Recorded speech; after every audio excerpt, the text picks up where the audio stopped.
हम इस जीवन को एक अच्छा साधन बना सकते हैं। अगर हम गौर से देखें तो हमारे जीवन में निर्मलता हमारा स्वभाव है, लेकिन क्या करें, वो निर्मलता हमारे जीवन से गायब हो गई है। जैसे किसी ने उसे हमारे जीवन से उठा लिया हो, जैसे कोई चोर हमारे घर में घुस जाए और हमारी संपत्ति को उठा के ले जाए।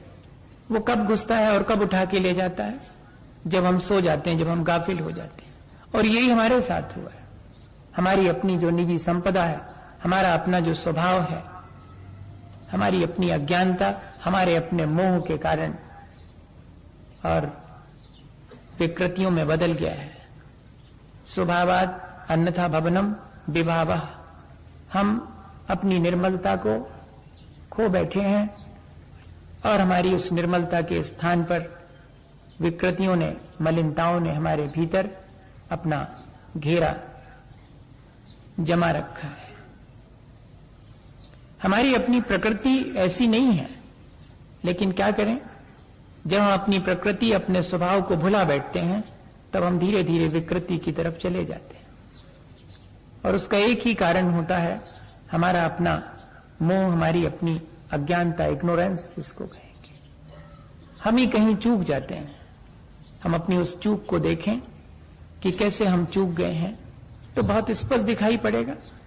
बच्चों की कहानी सब पढ़ते हैं और बहुत प्रचलित है ये कहानी।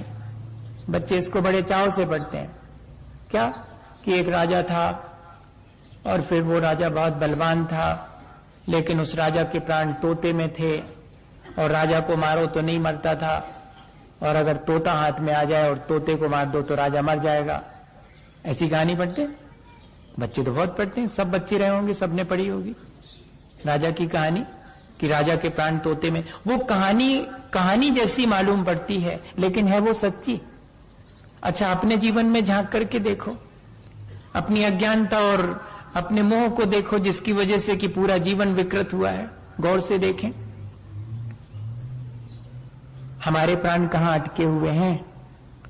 तोते में नहीं अटके। कहां अटके हैं? किसी की तिजोरी लूट लो, समझ लो कि मर गया वो।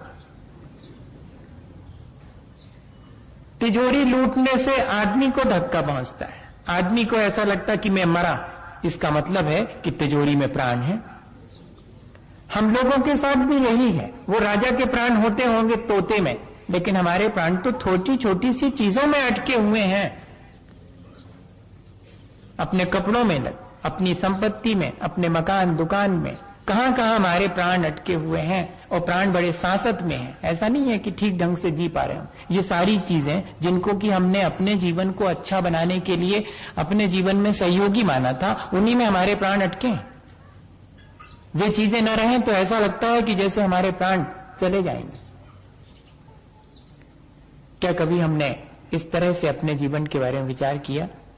करना तो चाहिए। इन छोटी छोटी चीजों में अपने प्राण अटका के रखें हम। क्या ये ठीक है? क्या ये शोभा देता है हमारे लिए? नहीं। हम अपने जीवन को अपने ढंग से जिएं, हम उसे सुसंस्कृत बनाएं। हमारी प्रकृति निर्मल है, विकृतियां आई हैं, हम उन्हें परिष्कृत करें। और अपनी चेतना को परिष्कृत करने का नाम ही संस्कृति है। आज धीरे धीरे करके हम अपनी संस्कृति को भूलते चले जा रहे हैं। भारतीय संस्कृति है और पाश्चात्य सभ्यता है, दोनों में बहुत फर्क है। कल्चर और सिविलाइजेशन में बहुत फर्क है। पाश्चात्य संस्कृति नहीं है, पाश्चात्य सभ्यता है जो निरंतर बदलती रहती है। लेकिन संस्कृति बदलती नहीं है। संस्कृति जीवन को बदलती है, स्वयं नहीं बदलती। सभ्यता बाहरी चीजों को बदल करके हमें थोड़ा सा सुख पहुंचाती है, हमारे अंतरंग को बिल्कुल भी प्रभावित नहीं करती। सभ्यता सिर्फ बाह्य तामझाम देखने में आती है, लेकिन संस्कृति हमारे बाहर और भीतर दोनों तरफ से परिमार्जित करती है। हमारे भीतर की अपवित्रताओं को, मलिनताओं को हटाती है, साथ साथ हमारे बाह्य जीवन को भी, हमारे व्यक्तित्व को भी बहुत ऊंचा उठाती है। ऐसी हमारी संस्कृति है। हमने भगवान की मूर्ति बनाई, कैसे बनाई? जैसे चेतना को परिष्कृत कर किया जाता है, ठीक इसी तरह से वो प्रतीक है इस बात का। जैसे हम मूर्ति बनाते हैं, ऐसे ही हमें अपने जीवन को भी ऐसे ही तराश करके उसमें जो अपवित्रताएं हैं उनको हटा देना चाहिए। क्या करता है कोई भी मूर्तिकार? क्या पत्थर में मूर्ति बनाता है क्या? कोई देखने जाए तो वहां सिवाय तोड़फोड़ के कुछ भी नहीं दिखाई पड़ता। कह रहे थे कि बन रही है मूर्ति, बन कहां रही है? यहां तो छैनी हथौड़े से और तोड़ा फोड़ा जा रहा है सब। नहीं, मूर्ति नहीं तोड़ी जा रही, मूर्ति तो उसके भीतर उसने पहले से देख ली है उस पत्थर में। वो तो उस मूर्ति के अतिरिक्त जो है, वेस्टेज है, अतिरिक्त है, उसको हटा रहा है। और जैसे जैसे उसमें से जो अतिरिक्त है वो हटता चला जाता है, वैसे वैसे उसमें से मूर्ति उभरती चली जाती है। ये ही विद्या हमें अपने जीवन में अपने चेतना को परिष्कृत करने के लिए लागू करनी चाहिए कि मेरे जीवन में क्या क्या अतिरिक्त है, मैं उसे हटाते चले जाऊं। सब जानते हैं हमारे जीवन में क्या अतिरिक्त है। भैया, व्यर्थ और सार्थक दोनों का निर्णय कोई और थोड़ी करता है, हम ही करते हैं। हमारा राग द्वेष इन चीजों का निर्णय करता है। जो वीतरागी हैं उनसे निर्णय करवा लेवें कि क्या व्यर्थ है और क्या सार्थक है, और जो व्यर्थ है उसे हम हटाते चले जाएं। तो सार्थक को कहीं से लाने की आवश्यकता नहीं, वो तो हमारा अपना निजी है।